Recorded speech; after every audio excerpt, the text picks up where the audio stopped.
პირველ რიგში გამძლეობას უსურვებ და მხნეობას გურიის რეგიონს ახლა უკვე როგორც ვიცი აჭარას და როგორც ვიცი უკვე იმერეთშიც მსგავსი პრობლემებია.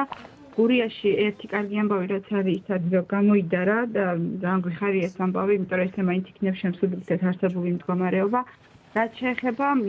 მე რა ინფორმაციაც მაქვს, იმიტომ რომ უკვე მე-7 დღეა რაც დიდთოვლობა დაიწყო ჩვენს რეგიონში და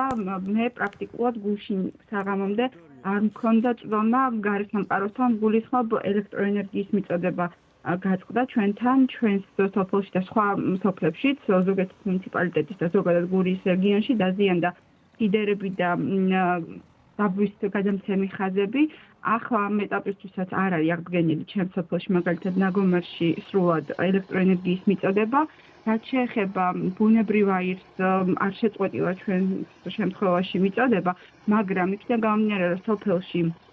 უმეტესგან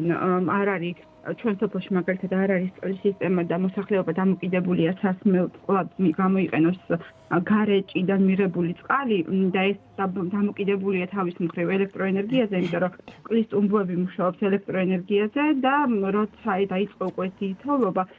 ფიზიკურად შეუძლებელი იყო გამკლავება ამ თოვლთან. ეხლა ვისმენდი გამოსვლებს და რაც ჩავერთე და იყო ეგეთი რეკომენდაცია, რომ მოსახლეობამ თავის უნდა გაწმინდეს. რა თქმა უნდა, მოსახლეობა ჩვენი ძალების ცდილობით, რომ ჩვენი ეზოები გაგვეწმინდა, უბრალოდ როცა უკვე თოვლის საფარი აღწევს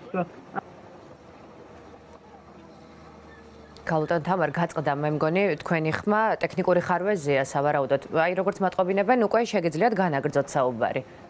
დის გაწმენდის სამუშაოებზე საუბრობდით, რომ მოსახლეობამ თავად უნდა უზრუნველყოს ეს ყველაფერი, თუმცა იმდენად დიდია თოვლის მასა, სავარაუდოდ რომ ამას თქვენი ძალებით ვერ ახერხებთ. გასაგებია, რომ ეზოებს ყველა ჩვენით უმკლავდებით და ვიცით, როგორ გამოვიყენოთ ეგრეთ წოდებული ლაფათქა ეზოებში, მაგრამ როცა თოვლის საფარი აღწევს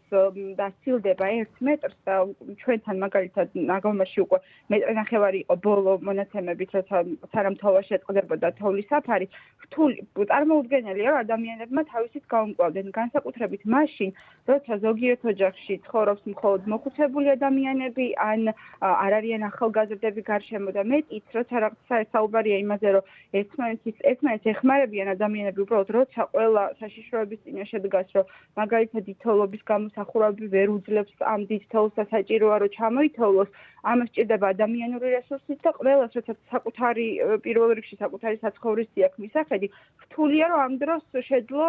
აი ეს ფორს მაჟორში სხვებსაც დაეხმარო. ამიტომ მნიშვნელოვანი იყო ის, რომ თავიდანვე როცა დაიწყო აი ეს დიდ თოვლობა და სინოპტიკოსებმა გაავრცელეს ინფორმაცია ამის შესახებ, ზომები ყოფილიყო თავიდანვე მიღებული. პირველად როცა გაიწმინდა გზები, როცა ის უპირველად დაიწყო თოვა, რამდენიმე მეორე დღეს მე მგონი უკვე შემოვიდა ტრაქტორი, მაგრამ სოფლებში არსებული ტრაქტორები ვერ უზრუნველყოფს მხოლოდ ამდენად დიდი თოვლის საფარს ვერ ერევა ფიზიკურად და საჭირო უფრო მძიმე ტექნიკა, რომელიც შეძლებს რომ გაწმინდოს მიწის საფარი დიდი თოვლისგან. ეს მერე პრობლემას იმ თვალსაზრისით, რომ ადამიანებმა უბრალოდ გადაადგილება ვერ შეძლეს არა მარტო ცენტრალურ გზებზე, აი შუკებშიც, სადაც ცხოვრობს მოსახლეობა სოფელში, ესე ცხოვრობენ და როცა მისმოწეს სასმელი წყალი მიეწოდებათ მხოლოდ ჭისგან და ეს დაკავშირებული ელექტროენერგიასთან, როცა არ არის ელექტროენერგია, როგორ უნდა შეძლონ ადამიანებმა, რომ ელემენტარულად საუბარია სასმელ წყალზე და ელექტროენერგიის საჭიროებაზე. სხვას რა ყველაფერს თავი დავანებოთ იმის გარდა, რომ შეიძლება ვიღაცებს საერთოდ საკვები რესურსი აღარ ჰქონოდათ, იმიტომ რომ ყველა ხო არ არის მზად იმისთვის, თუნდაც ფინანსურად, რომ მოიმარაგოს რაღაცა ერთი კვირის, იმიტომ რომ პრაქტიკულად ერთი კვირა უკვე ამოცემულობაში ვარ, ხო? თუმცა მაინც საკვები ისეთი საკითხია, რომ კიდე შეიძლება რომ რაღაცნაირად ადამიანი გაუმკლავდეს სოფელში, მაგრამ აი წყალი, სასმელი წყალი არის უმნიშვნელოვანესი ამბავი და როცა უბრალოდ ყინვა და ზემოთოვლი ადამიანებს პრაქტიკულად შეუძლებელია, რომ თავისი რესურსით შეძლონ სპეციალური ტექნიკის დახმარების გარეშე გაწმენდის სამუშაოების წარმოება. დიახ, სპეციალურ ტექნიკაზე საუბრობდით თქვენ და თქვით, რომ არ აქვს ისეთი მონაცემები, რომ გაუმკლავდეს ამხელა მასშტაბს, მაგრამ აი სხვა პრობლემები, რომლებზეც საუბრობენ ადგილობრივები, აი ამ ნაწილში თუ ქონდათ კომუნიკაცია შესაბამის სამსახურებთან პირადად თქვენ და თუ კი, მაშინ რა იყო ოფიციალური პასუხი უწყებისგან? შემთხვევაში მაგალითად პირველი, როგორც გითხარით, ჩვენთან როცა უკვე ელექტროენერგია გაწყდა, შესაბამისად ყველანაირი კავშირი გამიწყდა გარესამყაროსთან, იმიტომ რომ მობილურები დაჯდა და ვეღარ ვახერხებდი ვერც მე, ვერც სხვა მეზობლები, რომ ხმა მიმეწვინა. ერთადერთი იყო ჩემი ვიდეო, რომელიც გავრცელდა, როცა დაიწყო დიდთოვლობა, მაშინ გავავრცელე, რომელიც გულისხმობდა, რომ სასმელ წყალზე ხელმისაწვდომობის პრობლემაა და გზების გაწმენდა იყო საჭირო, ამას ეხებოდა ჩემი ვიდეო და ამ ვიდეოს შემდეგ მე გამიწვდა კავშირი გარესამყაროსთან და აი ამ დრომდე ნორმალურად ახლაც არ ვიცი, სხვაგან სხვა სოფლებში რა ხდება,